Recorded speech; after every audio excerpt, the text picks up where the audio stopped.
inspiring display of Filipino talent and values.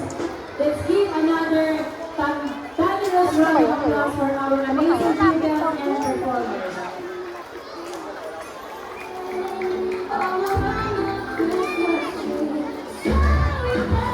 As we go our celebration to a close, let us invite our KMRC coordinator, Ma'am Livia Carlo Santa, to deliver the closing remarks. Ayan. Gusto nyo pa ba? Okay, next year ulit. Thank you very much.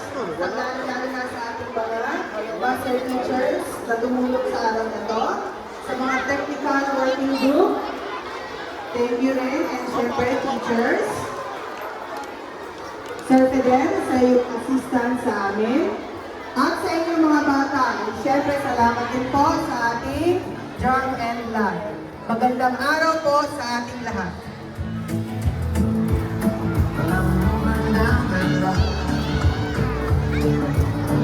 Thank you for outside words. Remember the theme we carried? Bagong Pilipino, bagong pag-asa, pagkakaisa at pananagutan para sa makabuluhang pagbabago. They aren't just a slogan, they are our commitment. Let's carry this lesson beyond this month.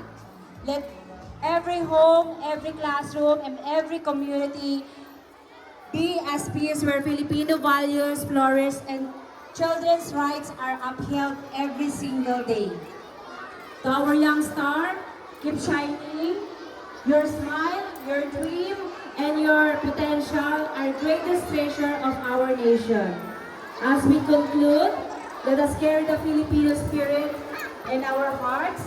Let us always be proud of who we are